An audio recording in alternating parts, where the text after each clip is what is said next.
कीर्ति और आप देख रहे हैं जीके न्यूज। अभी हम लोग मौजूद है सुभाष चंद्र बोस प्रतिमा पर, जहां पर हमारे साथ आज संत महासम्मेलन कार्यक्रम में उपस्थित तमाम लोग मौजूद हैं। हम इनसे बात करेंगे और जानेंगे कि इस कार्यक्रम को जो आयोजित किया गया क्या कुछ कहना है इसके लेकर। अभी हमारे साथ मौजूद है वरिष्ठ समाज सेवी नागेश्वर द्विवेदी जी। सर, आज इतना बड़ा कार्यक्रम आयोजित किया गया, क्या कुछ कहना चाहेंगे? सभी धर्म के संतों को आमंत्रित किया गया, सभी पंथों के संतों को आमंत्रित किया गया। सबसे पहले तो मैं अपने गुरु महाराज को नमन करता हूँ, बाबा जय गुरुदेव जी को। उसके बाद मैं आभार व्यक्त करता हूँ पूर्व मंत्री माननीय कौशल किशोर जी का, जिन्होंने इतना बड़ा संत सम्मेलन लखनऊ में किया, जो कि हमको लगता है पहली बार इतना बड़ा संत सम्मेलन हुआ। और इस संत सम्मेलन के माध्यम से माननीय मंत्री जी का जो एक उद्देश्य है कि सारे समाज, मतलब जितने भी संत हैं, जो भी जिन पंथ को मानने वाला है, उनका केवल एक उद्देश्य होना चाहिए कि समाज को सुधारना, समाज को बंटने न देना। जो हमारा समाज आज जात धर्म में बटा हुआ है, जैसे कि एक नारा दिया है मंत्री जी ने, मानो मानो एक समान, और नशा मुक्त हो हर इंसान। मनुष्य जातियों में बटा है, तो जातियां हट करके सब एक तरह से हो जाएं। और दूसरा ये है कि नशा मुक्त हो हर इंसान, नशे से हर व्यक्ति दूर हो, मदिरा से दूर हो, मांसाहार से दूर हो।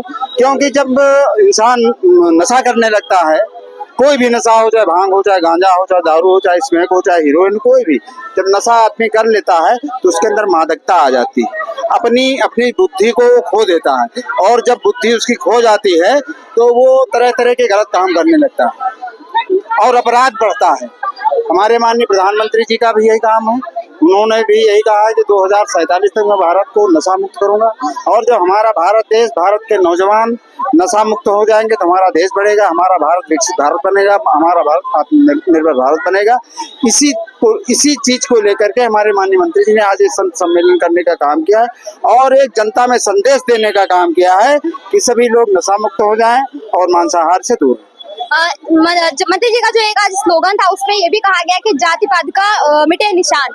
लेकिन कहीं ना कहीं राजनीति में जाति पात की वजह से ही सब कुछ चल रहा है। लोग एक जाति विशेष के लिए काम करना पसंद करते हैं, उन्हें संबोधित करते हैं, जाति विशेष के नाम पर सभाएं आयोजित होती है, उनको आमंत्रित किया जाता है, उनको अपनी तरफ मोड़ने की कोशिश की जाती है। इसको लेकर क्या कुछ कहना है?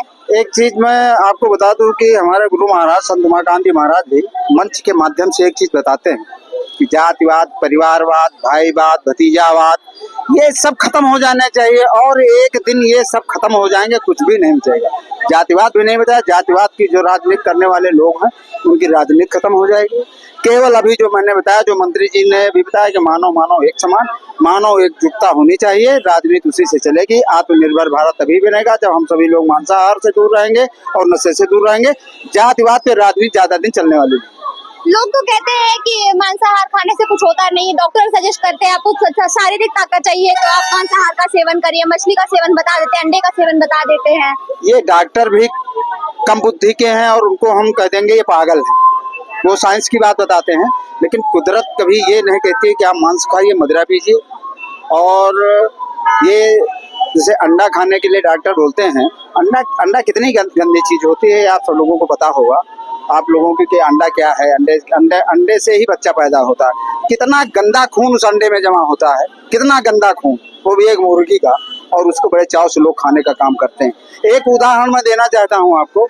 हम सभी लोग हैं और हमारे परिवार में हमारे भाई, बाप, माँ, चाचा, चाची, दादा, दादी, किसी की भी मृत्यु हो जाती है, हम लोग क्या करते हैं? तत्काल उसको करते हैं, किसको घर से बाहर करो, घर से बाहर करो। तत्काल देर नहीं लगती, सब उसको घर से बाहर निकालने का काम करते हैं। और उसके बाद जब उसका अंतिम संस्कार हो जाता है तो फिर पूजा पाठ, हवन, घर की पुताई सफाई क्यों करते हो भाई? अरे वो तो अपने बीच का था, वो मुर्दा हो गया इसलिए उसको आपने बाहर कर दिया, और जबकि वो आपका अपना था। और आप वही काम करते हैं किसी जीव की हत्या, जो बाहर मुर्गा हो, मुर्गी हो, बकरा हो, बकरी हो, भैंसा हो, कोई भी है, वो मुर्दा है। उस मुर्दे को आप अपने किचन, जो एक सबसे पवित्र चीज होती है, उसी किचन में ला करके उसको पकाने का काम करते हैं। तो ये इसको क्या कहते हैं? ये कुबुद्धि है, मत जो है लोगों की मारी गई हुई।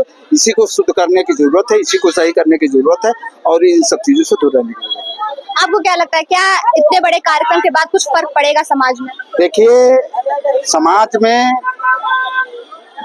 संत महात्मा जो भी पैदा हुए हैं इस धरती पे, इसके पहले और आज जो भी सभी एक आंदोलन टाइप का चला रहे हैं, अपने अपने विचार व्यक्त करने का काम कर रहे हैं।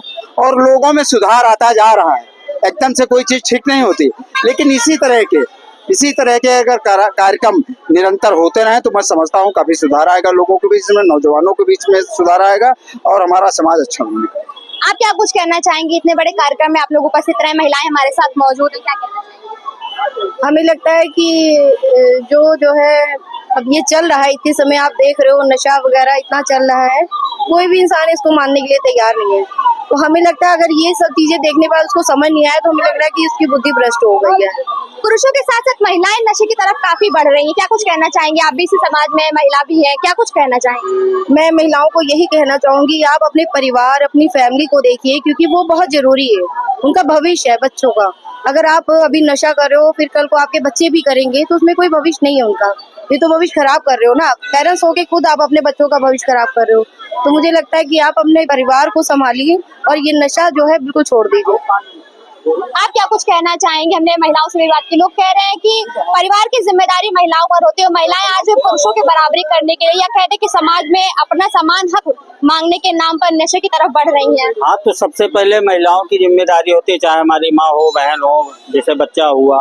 अच्छा, सबसे फर्स्ट सीढ़ी तो माँ होती है बच्चे के संस्कार के लिए। उसके बाद इस कॉलेज हुआ, वहीं बच्चों को शिक्षा मिलती है कि ये ना कि नशा करे।